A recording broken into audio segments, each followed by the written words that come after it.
Welcome, everyone, to Dial the Gate, the Stargate Oral History Project. My name is David Reed. I appreciate you being here. Barclay Hope portrayed Colonel Lionel Pendergast in three seasons, I believe, of Stargate SG-1 and her final commanding officer. I am privileged to have him join us for this episode to get to know him a little bit, his backstory, and his overall career and his Stargate career in particular. If you are watching live, you can submit questions to my team of moderators. It might help if I actually pull that document up in the YouTube chat right now, and we can get those over to Barclay. Mr. Hope, sir, it is a privilege to have you. How you doing? Thank you, David. The privilege to be here. You should really go with the glasses. Nice to meet you. It's yeah. I think that these work. Yeah, I think that is fine. If you can see better, that's all good. I gave up years ago not trying to get this specific glare out. It's it is. If I really cared, I could have got non-glare glasses because they're available. Absolutely. At the time, right? For sure. It's a privilege to have you, and I really I was waffling on which angle to approach this. Should I dive right in and ask about that immediate moment, that one of the most climactic moments of the show? And I think I'm gonna bury it for a little bit. I want to get to know you first. Okay. How old were you when you knew that acting was what you wanted to make your career or a part of your career for your life? How far does that really go back? Interesting. I went to a school in high school called Lakefield College, and my brother had gone there before me, and I was born in Montreal. We were living in the town of Mount Royal, which was a very nice area of Montreal. My brother was kind of leaning towards thugdom. Okay. So my parents decided that since we had a history of family members going to this school, I have to say, it's a very privileged school. Okay. And he came back 6 months later, 3 months later after being there, and he was a changed person. He used to call me by my last name in front of his friends. Hey, Hope, come here. But he came back a different person, and my parents noticed it, and I noticed it. And so I think that's where the writing on the wall happened, that I would go to Lakefield, and their theater program was huge. Wow. I mean, they put on just terrific shows for high school. We entered theater festivals. We won a bunch of them. I got my okay. So the very first play I ever did was at Lakefield, and it was a play called Arsenic and Old Lace. I've seen the movie. Good movie. It's funny. Have you? Yeah. Oh yeah. My brother. Women are crazy. Yeah, it's just wonderful. Mind you, this was an all-boys school. All right. Okay. So we had boys playing girls. Okay. Like Shakespeare used to do it. Yeah, that's right. My brother is 3 years older than me, so he had already been in the school for a while. He was playing Teddy Roosevelt. Okay, which is I don't know if anybody knows the play, but he's a crazy person. And the two ladies are poisoning people, lonely old men, and then burying them in the basement. Okay, and Teddy Roosevelt lives upstairs, and Teddy's a bit crazy, so they tell him that they're doing this because of the war and all this stuff. Anyway. And they're going about it like it's perfectly normal. Like you wouldn't suspect these people are up to anything, and they just carry about it like it's just normal business. Was that Cary Grant was in that? I think so. I can't remember.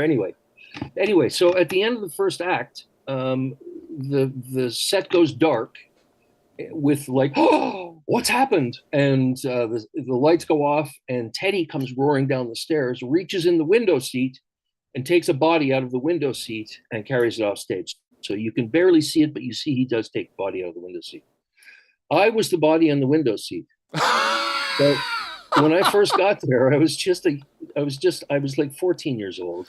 And my brother was so into this acting thing that I decided to sit in on rehearsals. And as I was sitting there, I remember Andy Harris, who was the director, he said, Barclay, you want to get in the window box? We have a body to get. I said, okay, great. You useless lump. Come be a useless lump. Yes, that's right. So, Fantastic. but I mean, you need a body, right? And who's Yeah. going to be stupid enough to do that? Anyway, so before the show would start, in the dark, I would go in and get in the body box, and I would sit there in the window seat, and I would sit there for the entire first act, listening to the dialogue and all that stuff until my brother would come over and carry me out, and that was my very first play. That is a great memory. That's terrific. it There are no small parts. No, I mean, you had to have a body, but anyway, it got me into the whole, you know, under learning at that level. Yeah. I mean, we didn't even know what we were doing, but we were doing it. So it was just it gives you the actual adrenaline rush. Yeah. Even if you're just performing in front of parents and whatever, it gives you that adrenaline rush. And they actually we did Oliver. I played Fagin in Oliver, which is Wow. sort of a big part and a big piece. We Yeah. had all the kids from the lower school, all the boys, the work ass boys, and you know, so that's where I got. And then when I got out of school, out of high school, I went and worked in a factory for a year making tires, and I just decided to audition for Ryerson Theatre School in Toronto. Um, and I got in, and then 3 years of theater school, and that's a whole nother. I remember when we were in theater school, the big movie back then, one of the big movies was Fame. I don't know if you remember that movie. Not seen it, but I know what you're talking about. For Fame. It's all Yeah. about kids in theater school, musical theater school. And they were encouraging, go and see that movie because this is what you're in for. And it was, in my case, 3 years of very immersive, dance classes, speech classes, all sorts of stuff. So then theater school, and then launch you into the career. Wow. It's amazing to me how much I haven't done a lot of theater. I haven't done it since college, and it's one of my regrets. But it's amazing how much in finding another person, you find yourself. Because we're all meat popsicles, Yeah, and we're all tied together, I think, much more than we think that we are. So that when we read a text, we can infer a great deal. Sometimes we infer it incorrectly. right. But it's really an exploration of self.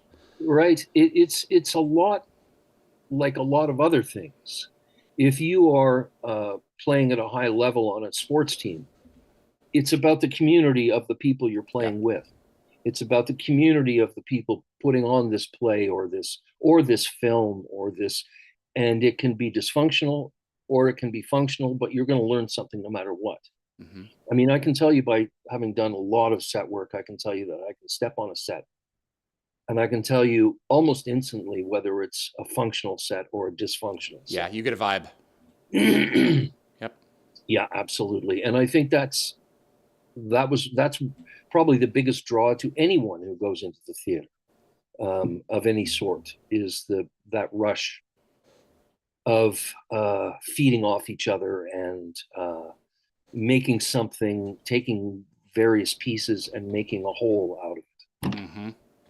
Yeah. So yeah. Is there a role that you've had in your career that took you places that you didn't expect? Is there a role that fulfilled you in a depth that you didn't realize was there before?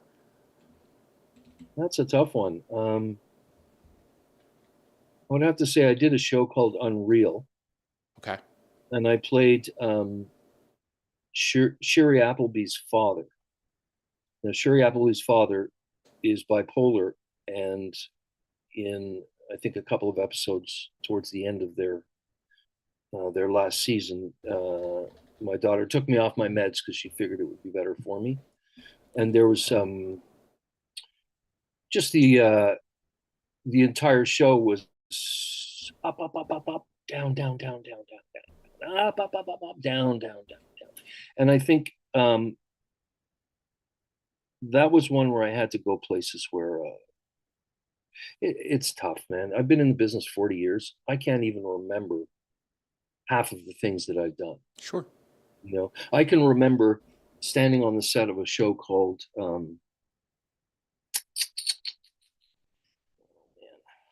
It's okay. Anyway, Yeah, it'll come it to you. was it was in Toronto in the '80s, and Christopher Plummer was one of the leads in it. And I can remember standing on set next to Christopher Plummer, and there was this thing that went on for my entire childhood. Every time his name would come up in a conversation, my father would say, "That bastard still owes me $100." And so we would have to go through, okay, Dad, tell us the story. And evidently in the '40s, I had an aunt who used to throw these great parties for artists and all sorts of people, bohemian parties.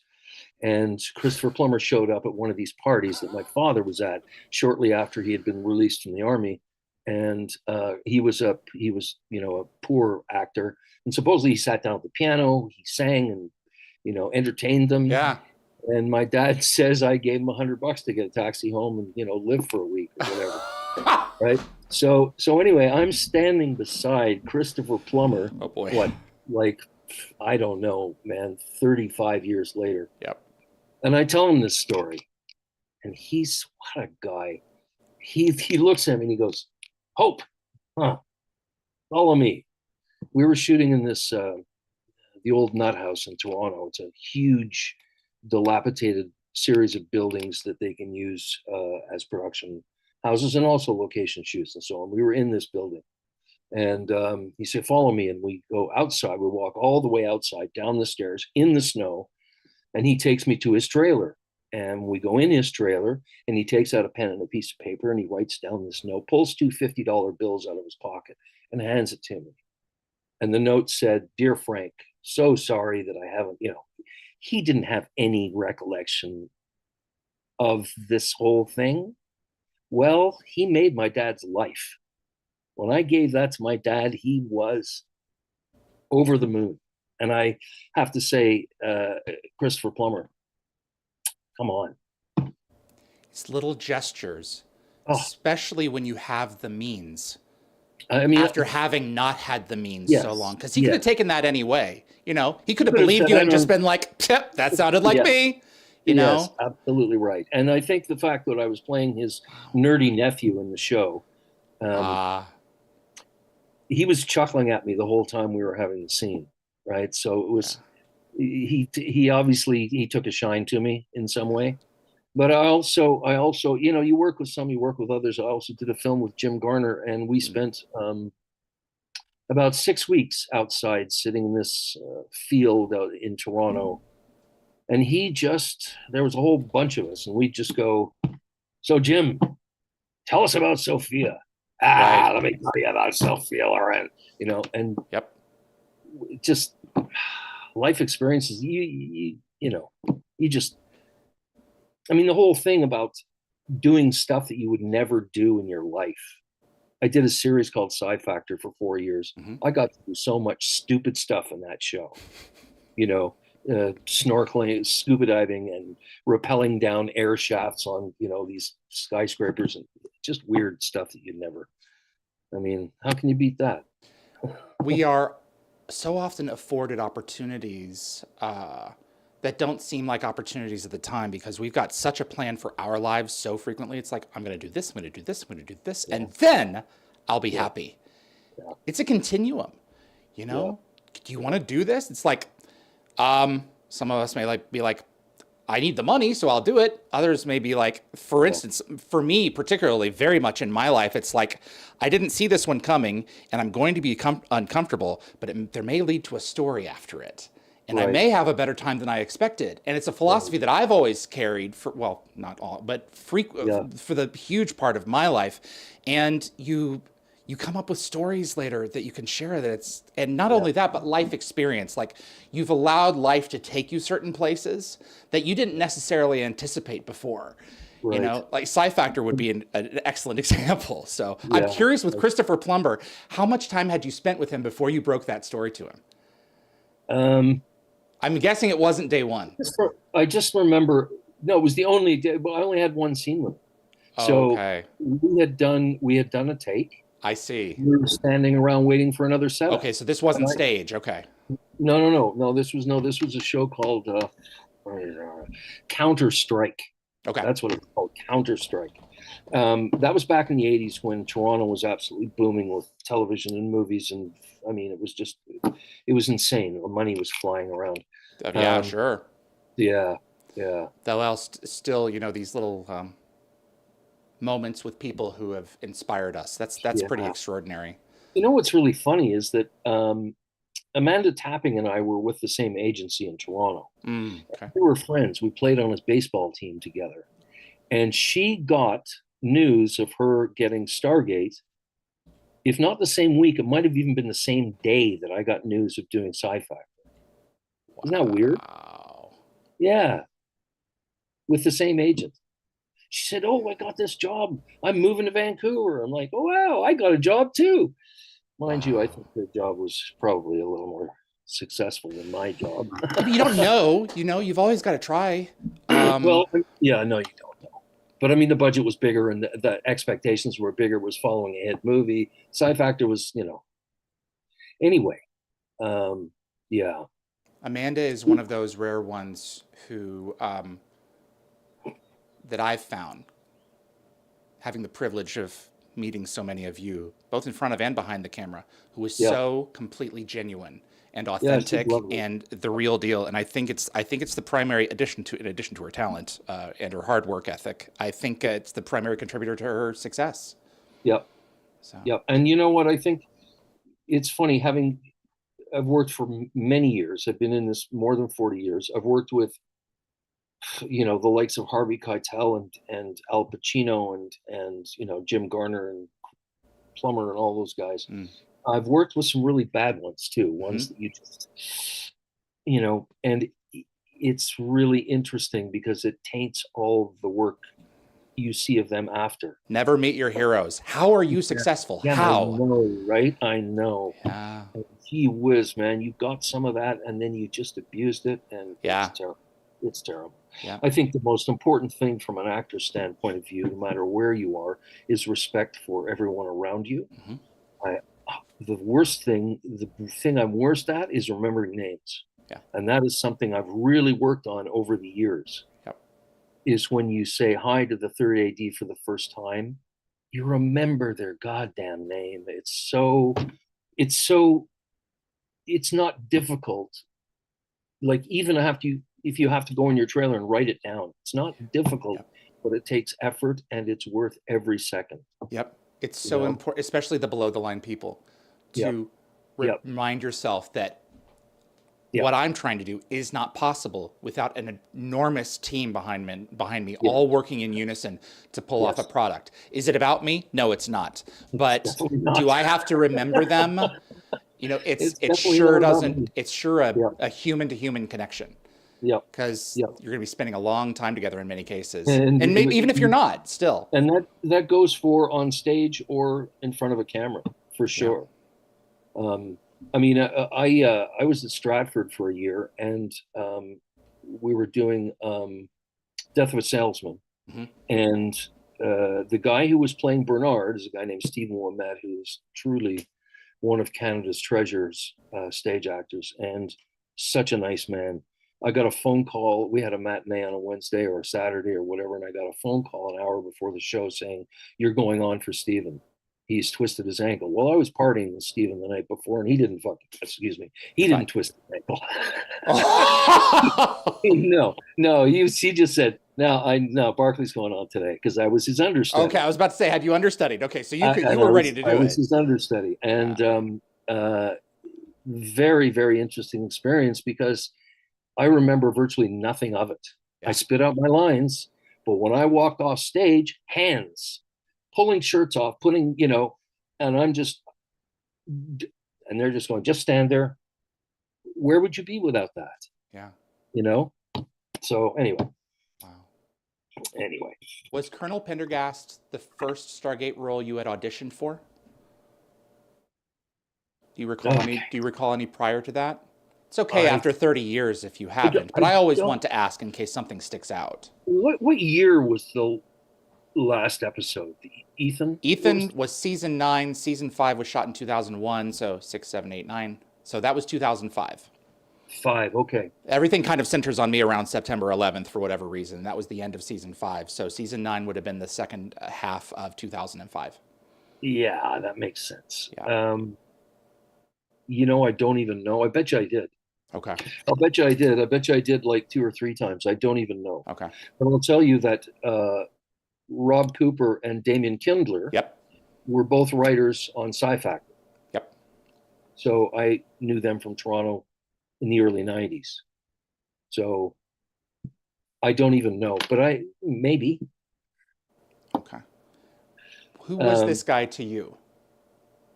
Okay, so I have to admit that I'm not a sci-fi guy. That's I fair. don't watch sci-fi. I'm able to do sci-fi because my brain works that way. I think there's a lot of technobabble. Could be an as of yet unspecified geophysical phenomenon that subatomically accelerates all forms of living matter or a rare mutated vortex that absorbs concentrated life form energy. I mean, that's a monologue I can remember back from Sci Factor in the 90s, early 90s. So I'm able to do that. However, to be honest with you, I can't follow the stories. I come in for a day shoot, and all these actors know what's going on. The Christopher Judges and the Shanks and all those guys. Sure. They all know what's going on. I don't know who the rules are or what the hell is going on. Right? I look at the script. I go, what is demanded of me at this moment? Yeah. And that's what I've got to do. And the only thing that I think I could possibly bring to that is some kind of, I guess, the character demanded experience, mm-hmm. and the character demanded unflappable under pressure, mm-hmm. And finding the dividing line between who's making orders on this ship. Is it me or is it those guys? And where that works into it. Yeah, I liked him because he was always the character was always, oh my God, under pressure, fire, right? Shields, my God. It's funny. You talk about complicated lines. One of yours has remained in my head since I heard it. Open a channel, broadcast in all frequencies, and translate into gold. Did I say that? It's one of your first lines in the series. Oh my God. And I mean, to be honest, you sent me all the episodes and stuff. I watched all of Ethon. Yeah. But I didn't watch all of the other ones. I fast forward until I got to my scene and sort of went, okay, what's going on? Right, exactly. Because I don't watch that stuff anyway. So is that the first time you've seen it? All the way through, Ethon. Yeah, all the way through. I'll tell you, the interesting thing, and the reason I asked when that was, is because all of my stuff in Ethon was shot in one day. And all of it. Everything in that episode was shot in one day. Okay, so I was in Toronto at the time shooting a mini-series.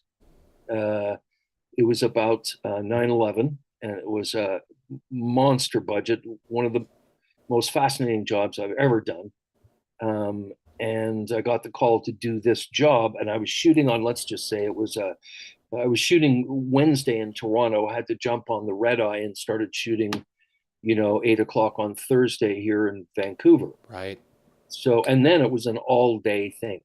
Yep. So first shot, last shot, and every shot in between, which was a bit of a killer, but we got through it. I can't even, who directed that? Was it Ken Girardi or was it? Let's see who directed Ethon. Was that? It was Ken. Good for you. It was Ken. Yeah. And Ken Peter, Peter's. I've worked with Peter so many times. He's great. He's a friend. Yeah. He's a good egg. And the stuff that he can come up with. And Shayla Horsdal, we had her on last season. She's a gem. She was just a young little thing when she first became my pilot or whatever. Yeah, that's right. She's your pilot. Just a young, she was doing commercials and background and stuff like that. And look at her go. My goodness. Yeah, we had some long conversations. So thoughtful. Yeah. So you rewatched Ethon. So in mythology, I believe it's a bird that torments Prometheus. So this was kind of perfect. Okay. And I didn't see this coming. We had a ship that launched 3 years before, had several, two or three different commanders, and then here we are. It's just a benign mission, you know. We don't see any of this coming. It's one of the big surprises of the Any of of the what coming? the destruction Oh, the that's destruction. about that Oh, we're yeah, yeah, about to be that's right. about to befall us. It's one of the big surprises of the show. Yeah. Um, Because well, let me yeah, ask you, the Prometheus was on the show before, but with different yes, commanders. yes. So But it was John always the Novak Prometheus. was her first commander in season John 6 Novak. Oh and my season God. 7. Yep. And you may have Okay, been the second or the third. The chat will let me know.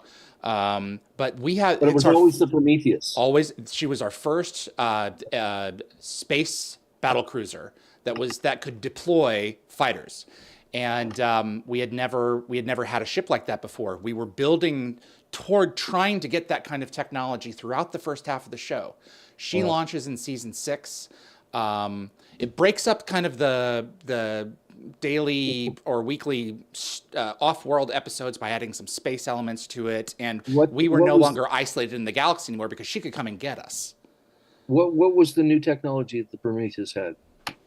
Interstellar travel. Oh, I see. Oh, I didn't have that in the first couple of seasons. Yeah, so for the Prometheus. first 6 seasons of 5.5 seasons of the show, all we had was gate travel. And Oh, we had some advanced allies that we could lean on and say, hey, we've got someone stuck out here. Their Stargate melted under a meteor. Can you right. please go and get us? And so we were very isolated in the galaxy. Then this ship come along, and the hyperdrive didn't work for the first year and a half. So that was kind of a crutch that they leaned into. But by the time you came along, that was a fully ready to go ship. Right. Um, and you were there when her back broke and when she fell. Tell me about Yeah. that day. That had to have been a whirlwind. One Yeah. day. Yeah. One day. Yeah. Kind of hard. I mean, it's you've got to go from sort of DEFCON level 1 to DEFCON level 5 or The other way, whatever but yeah, within the show, yeah, or 5 to 1 or whatever yeah.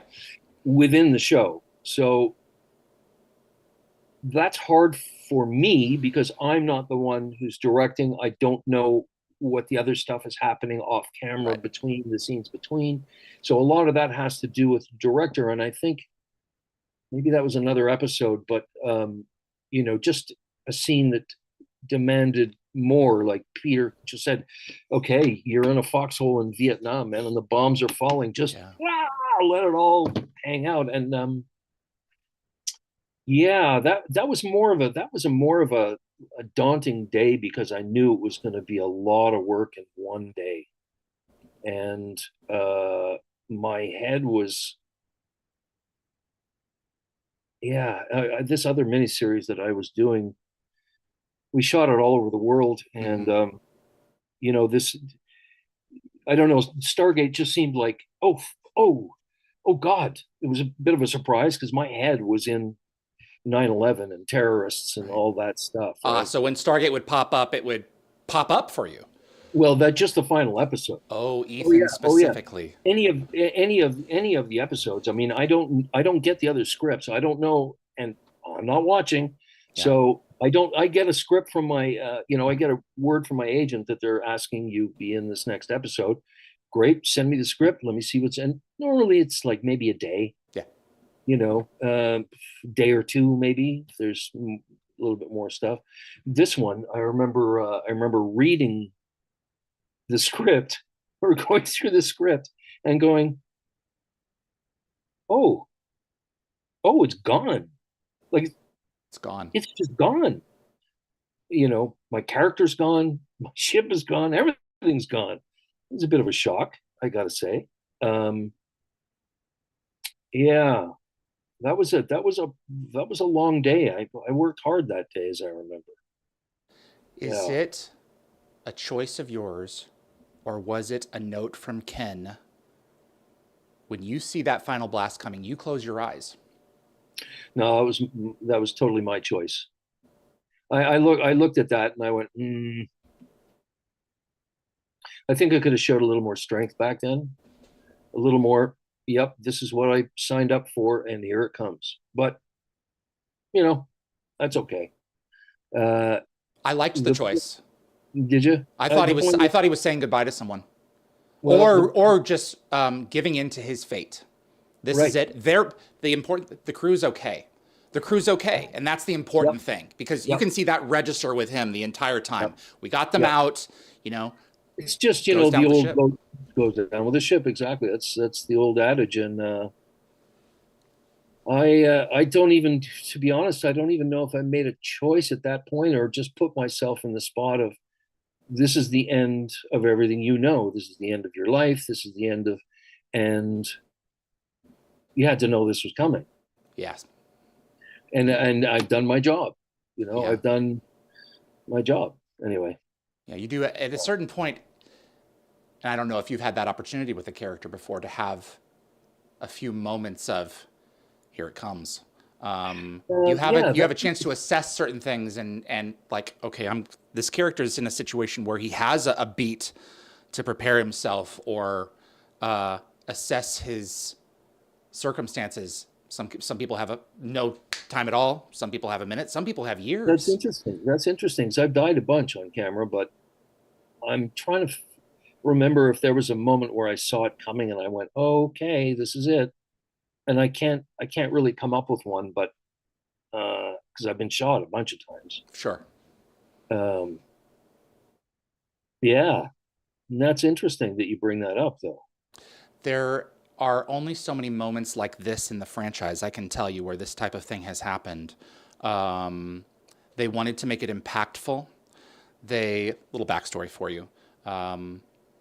This is a threat unlike anything we've ever faced. The Goa'uld were, they were a serious problem, but they were,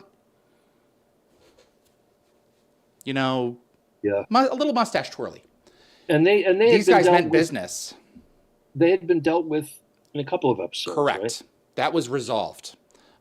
This was a whole new thing, and they really wanted to up the stakes. And your number came up, and you played it well, sir. I must say. Right. Oh, thank you. Thank you. How long did they go after that episode? How many more episodes did they go after? What season was that? That was season 9. That was in the back half. We and in rapid succession, it was kind of like whack-a-mole. Prometheus goes, and the Odyssey is introduced in the very next episode. They're just hammering these things out like cookies on an assembly line. So there was a little bit of, we don't have a ton of time to grieve, but then the Russians get the Korolev at the end of season 9, and they blow it up too. They blow it up, and it's like the same race going against us take it out. And all of a sudden, by the end of that season, and just a few weeks after your episode, it's like, we're in serious trouble. The writers just ratcheted it up, and then there was one more season after that, and then a DVD movie to wrap it up, and that was it. You know, so they really tightened it near the end there by saying, no one is safe. That happens. It happens so often when the string pullers up above say, right, okay, that's enough, wrap it up. Yeah. Above, yes. Yeah. Oh, I've been in that situation so many times. Yeah. We can't leave it here. You're gonna leave us here. You're gonna leave the audience here. Oh, God, I was doing a show called Upload during before the pandemic. There were 3 seasons, and then the pandemic hit, and the word was we were going to do season 4 and 5, but then the pandemic hit, and then the strikes hit. And by the time Greg Daniels went back to the studios to say, right, what about season 4 and 5? They said, you get 4 episodes. I've only seen season 1. So what happened? Did they, not story-wise, but in terms of episodes, what did you guys do? We did 4 episodes. For a fourth season? Yeah. I'll be darned.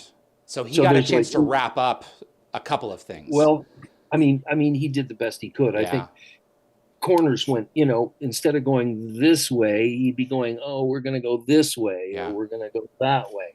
So tough, man. Tough. Yeah. So much fun. But I mean, Like shit happens, C'est la vie. you look at Damien and Rob Mm, and those guys. It's not them deciding to do that. mm-mm, Very obviously, it's the big guys down in L.A. Right, mm, and they're directing them. They're going to go. I mean, I did Riverdale. Okay, I did Riverdale. The first season, I was one of the big bad guys. Season two went a little sideways, and by the time they got to three, four, five, it's not even recognizable. mm-hmm. It's just That they're can trying to happen.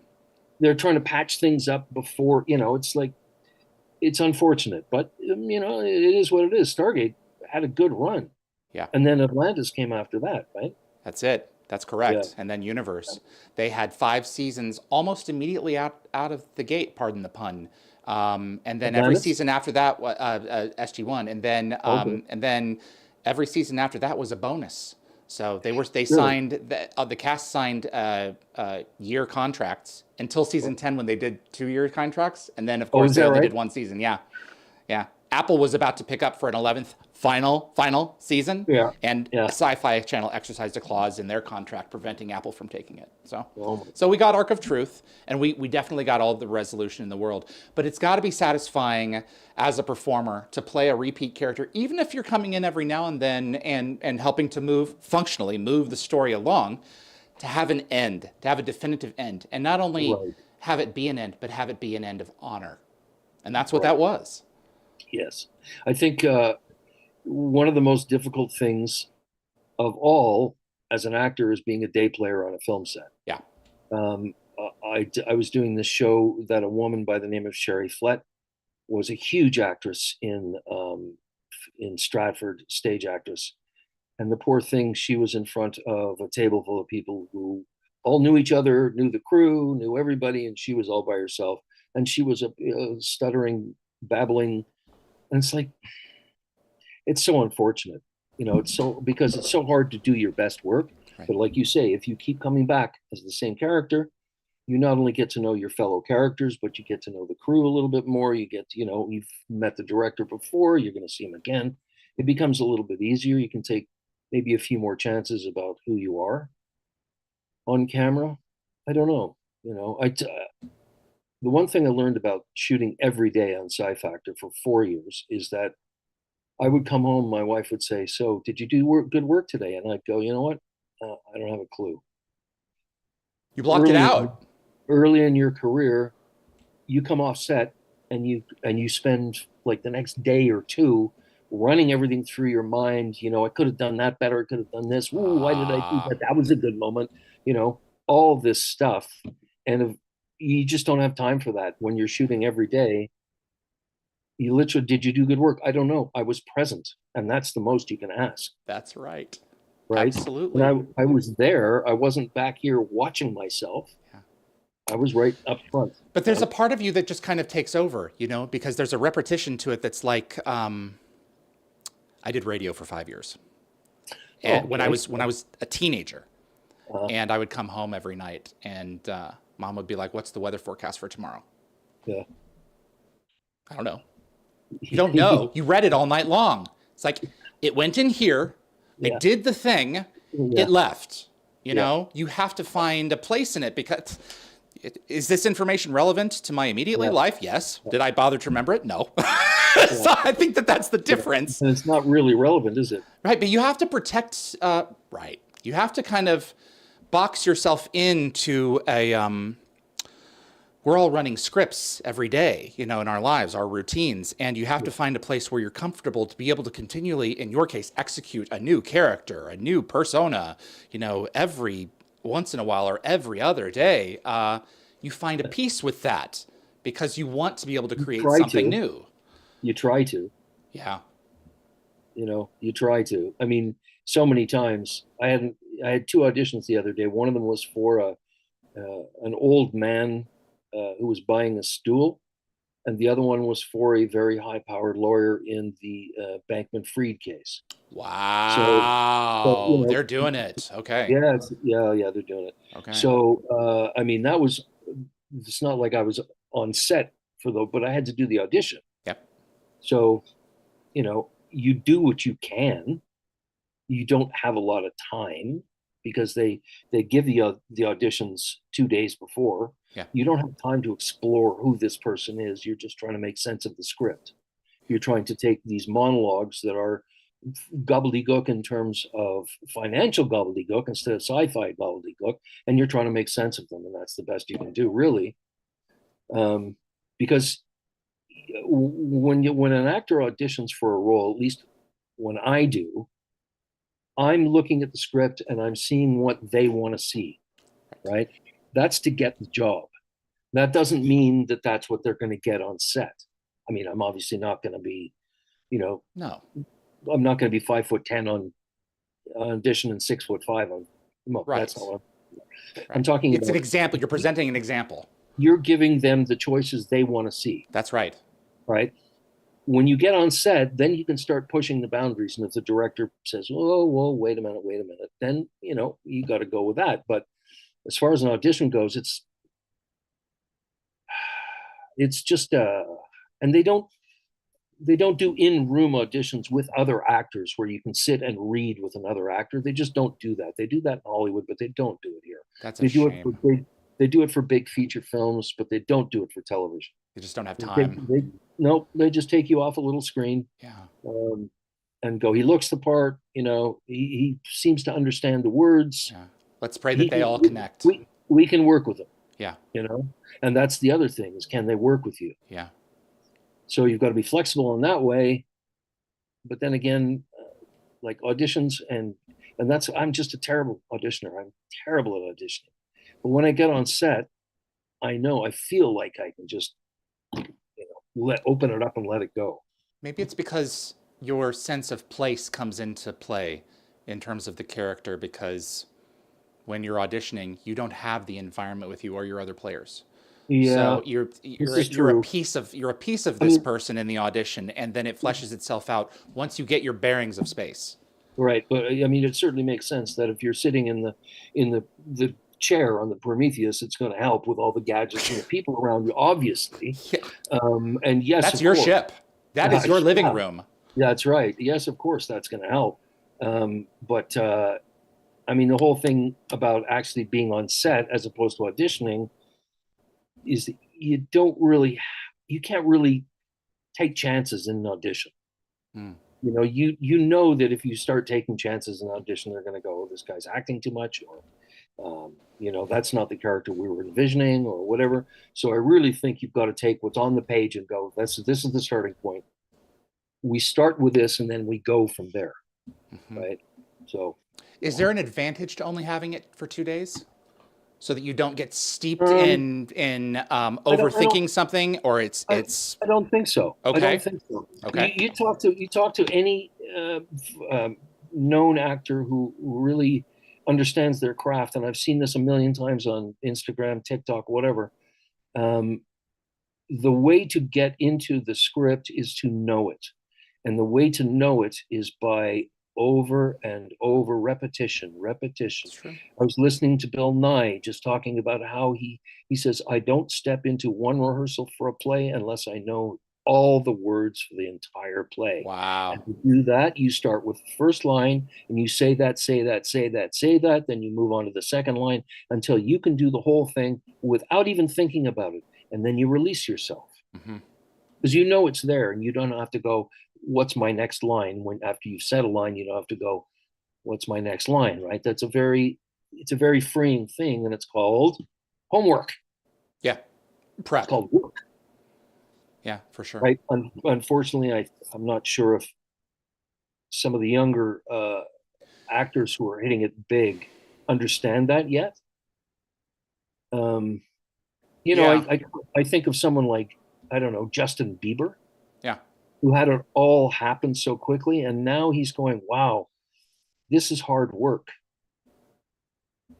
And if you don't want to do the work, you're not going to. Jayla, she does her work, man. She knows her shit. Yeah. But you also have to count on the people around you giving you the right advice. Yeah. And there's a fear of changing out the people around you for other, when you're that, well, Bieber's an interesting case, but I mean, when you're that, in terms of his profile, when you're that major, how can you tell the difference between someone who wants the best for you and someone who wants theirs? You know, Right. so that comes into effect, that level of paranoia, some cases not justified, in some cases it's very, you better make sure to protect yourself. Right. So it's complicated. I also think it has a lot to do with experience, Yeah. because I was on set last year or sometime, and they had this guy who had been hired to play this part because of what he looked like. Yeah. And it's like, after you're experienced, that you know that you don't have to pay attention to the cameras, you know where your marks are, all that stuff. You can just do it. And and a lot of actors who are uncomfortable or just starting out, they don't use their voice. Mhm. And I see that as a big problem. I see people whispering and kind of not, you know, voice is something you learn about on stage. You learn how to use your voice, and in theater school and so on and so forth. And I feel like, Are you talking about projecting? well, just no, being able to when you want to, but also being able to use your voice in a quiet moment, but use your voice, connect with your energy down here, I see. right? And don't just be putting it on. You've got to connect with your emotions in your core, and that has to go all the way through and connect with your vocal cords and your movement in your body, and the whole thing. And I almost think the technology is getting to be so precise now that people don't have to, they don't have to learn that anymore. But then again, there are others who do. Honora, my God, that woman's performance was amazing, and she's just a young thing. Mhm. So who knows? There was a reason. There must have been a reason they changed pilots and commanders on that ship. Sometimes, yes. A lot Because of it I know is. that I was on that ship with another pilot, That's true. and then Chayla was brought in, right? That's Shayla was in with you from New Order Part 2 all the way to the end. There may have been substitutions, though. I think part of it is scheduling and availability. I mean, Right, John may not have been available. It may have been as simple as right. that. But also to simulate a ship or a base, people come and go. People get transferred all the time. So I see Yeah, it both ways. It works both ways. yeah, I've yeah. got some fan questions for you. Okay. Jacob wants to know, looking back on your whole career, what do you remember most about your time on Psi Factor? Psi Factor. Wow. That narrows it down, right? Wow. I had so much fun on that show doing all kinds of crazy stuff. I mean, it was just fun to work every day. I loved the people I worked with. I still stay in touch with some of them. It was a low budget show, so we did get a little frustrated at times. But as the show progressed, they would listen to their actors a little more, and implement some of the stuff we would suggest. I just, I can't even, I can pick one episode where I think I had more fun than anywhere else. And it was one called um, Once Upon a Time in the Wild West. And my character, Peter Axon, was going to the bank. And when I went into the bank, I was trying to cash a check, and something went, woo, and we went back to these characters busting the bank from the Old West. And they had, six shooters and all that stuff. And so everybody goes down to the vault and gets trapped down in the vault, and they call on the one guy who made the time transporter that brought these guys here. And who do you know? It's me from the future. So then I got this 4 effing hours of makeup, and just made me look like, I don't know, a cross between I don't know, Kenny Rogers and I don't know. But anyway, I had to play myself opposite myself. So that was a lot of very dad. Look at you. This is what I Man, do. good, man. Yeah. Very nice. What a Yeah, job, though. You are unrecognizable. I know. And then there was the voice thing. You had to change your voice and stuff, and I was Sure. trying to figure out how to do that. And yeah. Anyway, that was probably the most fun I had. But I tell you, I did episodes that I won't even remember. Yeah, of course. You did them when you Yeah. needed to, and then they're I, gone. tell- I So, did one comedy episode that I loved doing, because we never did comedy on that show. Um, yeah, Good question. I like that. Wow. Let's take it back a ways. Lock Watcher wants to know your wife, Lindsay Collins, who played Dr. Biro in Atlantis. She made appearances.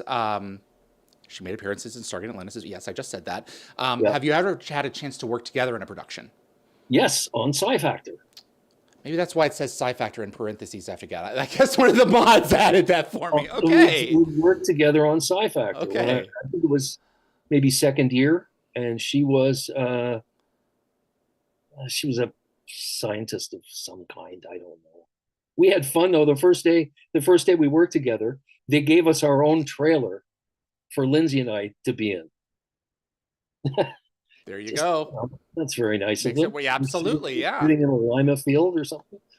Yeah, yeah. Just that once. That's the only time. And I think she even did a couple of episodes, but I never worked with her in those episodes. Just the first one. All right. Wow.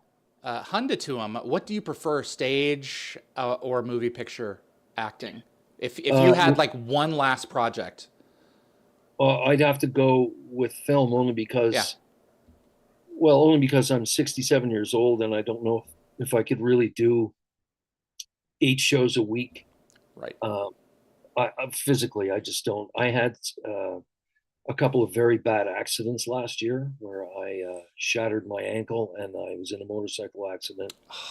I broke my back and broke my tailbone and busted my knees up. Oh my and, God! I am so sorry. I ride. Yeah, I ride as well. I bet you're done. Are you done? Well, I don't have a bike anymore. Yeah. And I think I'll start riding again if I move somewhere other than Vancouver because the people just don't. I know. It's really unfortunate. They don't look. They don't. Was it just you, or was it a collision with another? Oh, a woman pulled right in front of me. Oh. Yeah, I T-boned her doing about 65. Did you go over the car? I went right 20 yards, 20, 30 yards over the car. So for anyone who does drive a bike, you're lucky to be here. Implore you to be extra cautious. Yeah, and they're not looking for us. No, she was 100% responsible. I was 100% in the clear. Yeah, and she changed my life. I spent months in bed last year. So now I'm trying to gain my strength back in my legs and my back. And it makes it difficult because now when I'm doing an audition, not so much now, but in the last little while, when my agent will call me with an audition, we'd have to put a codicil in there saying, Barclay's having trouble going up and down stairs. I was doing this show called Fire Country last year. I was a character that had been established. I was a priest, and they had the last episode of season 2. I was to go and marry this couple. Okay, so I broke my ankle in January. I was hobbling around in crutches. They said, "That's fine. We'll sit you down, and then when you're marrying, all you have to do is stand there." So I'm going, okay, that's good. So I go and do that, and then that season ends.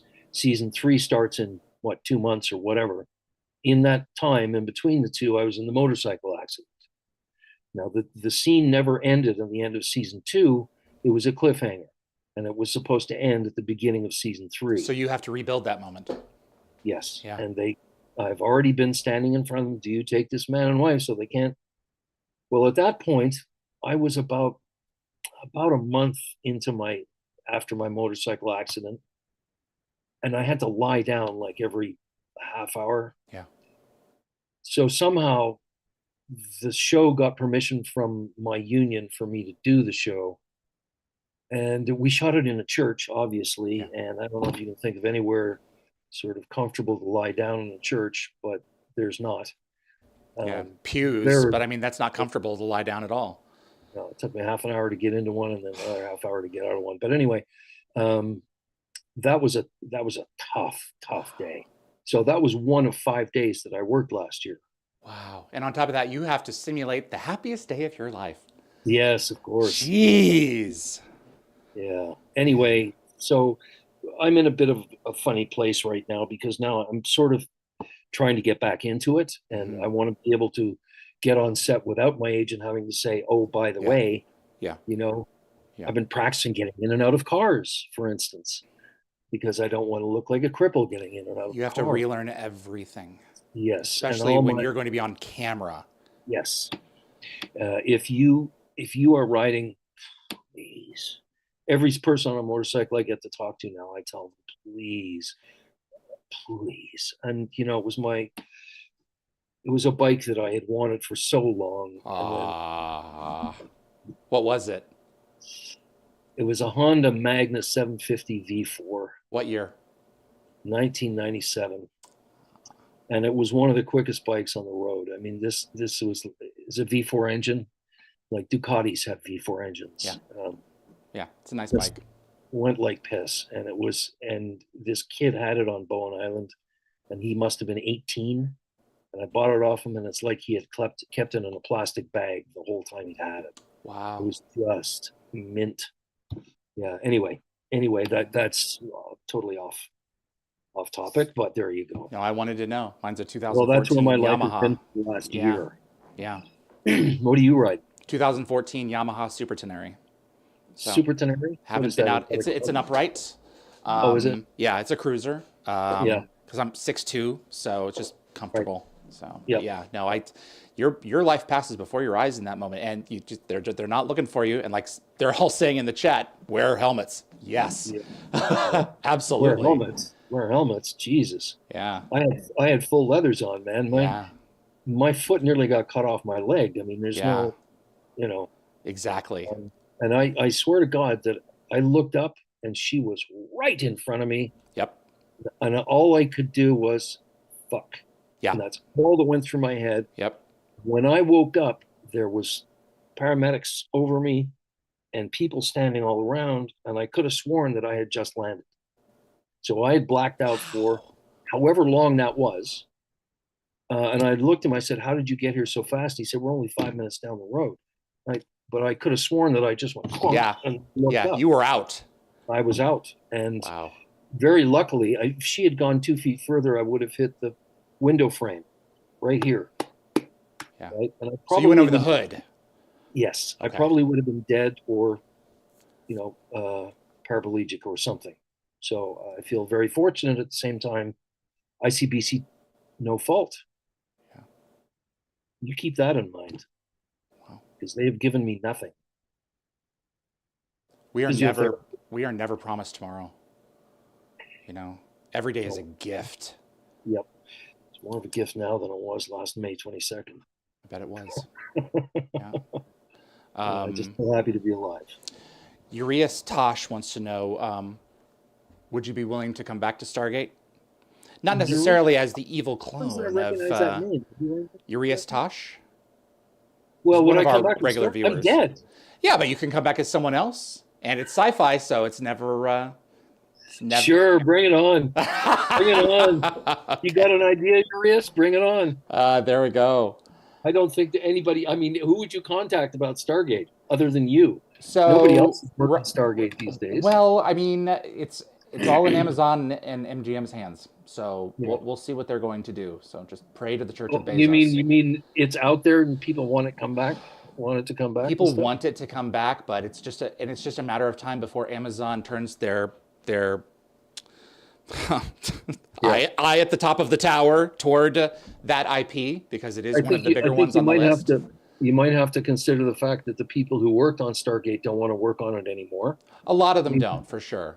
Once you've done that, it's like, okay, moving on now. Yeah, it's very likely they're going to reboot it. So yeah, which would make it returning as someone else even easier. So. Yeah, well, I was in Battlestar Galactica. I was a pilot. That's right. You sure? Oh, that's right. I had one of the best moments in the miniseries, handing the piece of paper to Mary McDonnell. Great scene, Barclay. Yeah, we had so much fun. Marianne and I had so much fun. She's great. There was a line that was, "Where'd our escort go?" Right, and I kept on saying, just to make her laugh, I go, "Where's our escort go?" I just keep doing it. She just pisses herself laughing every time. Stewardess, escargot. Oh, great. Now. Where's our escargot? It's the little things, right? Oh, we had some laughs on that one. Yeah. Yeah. Yeah. What a. I like that joke. I always assumed you were just in the front driving the president around. I just assumed so. Yeah, And we just never saw the cockpit again. So for the rest I of the know, and I couldn't figure out. Come on, guys. I mean, I'm alive, and I yeah, know how to you're in the fly something. ship. You're in the cone of the Yeah, ship. come on. So Let me fucking fly something. Yeah, that's right. yeah. Barclay, this has been great. Thank you for sharing so much of yourself. Thank you for telling me Thanks. that story Thanks, Dave. about last year. It's always great to have reminders of the blessing that it is to be here. And I don't think that we get those stories near enough. And I think we get Yeah, caught in the daily trappings of this problem, this problem, this problem, this problem. You're yeah, here to face these problems. Not everyone yeah. gets to be. Well, there you go. And thank you I for do. sharing your time on the show. Thank you. Thank you, David. I really appreciate it. And thank you so much for contacting me. This has been fun. Absolutely. Absolutely. Living in the past. I'm going to go ahead and wrap up the show on this end, sir. Great. But it means a Thanks, lot to David. have you. Thank you. Thank you so much. Talk to you soon. Thank you. Barclay Hope, everyone. Colonel Lionel Pendergast in Stargate SG-1. My name is David Reed, and you're watching Dial the Gate, the Stargate Oral History Project. We have more episodes coming down the pike. Go and check out dialthegate.com for the complete listings. Wormhole Extremists is going to be coming up in half an hour. We're going to be covering Inauguration and Resurrection. And then next week, Lost City. And our midweek movie will be Galaxy Quest. So I appreciate you tuning in. If you enjoy Stargate and you want to see more content like this on YouTube, please click the like button. It does help with the show and will continue to help us grow our audience. Please also consider sharing this video with a Stargate friend. And if you want to see notifications about future episodes, click subscribe. And clips from this live stream will be released over the course of the next few weeks on both the Dial the Gate and GateWorld.net YouTube channels. My profound thanks to my moderator team. They make every episode possible. Anthony, Jeremy, Kevin, Lockwatcher, Marcia, Raj, and Jacob, you guys are the best. My producers, Anthony Rowling, Kevin Weaver, Linda Gate, Gabber Fury, and my webmaster, over at dialthegate.com, Frederick Marcoux. Thank you all for everything that you do. I appreciate everyone for tuning in and for spending some time with us today. My name is David Reed for Dial the Gate, and I will see you on the other side.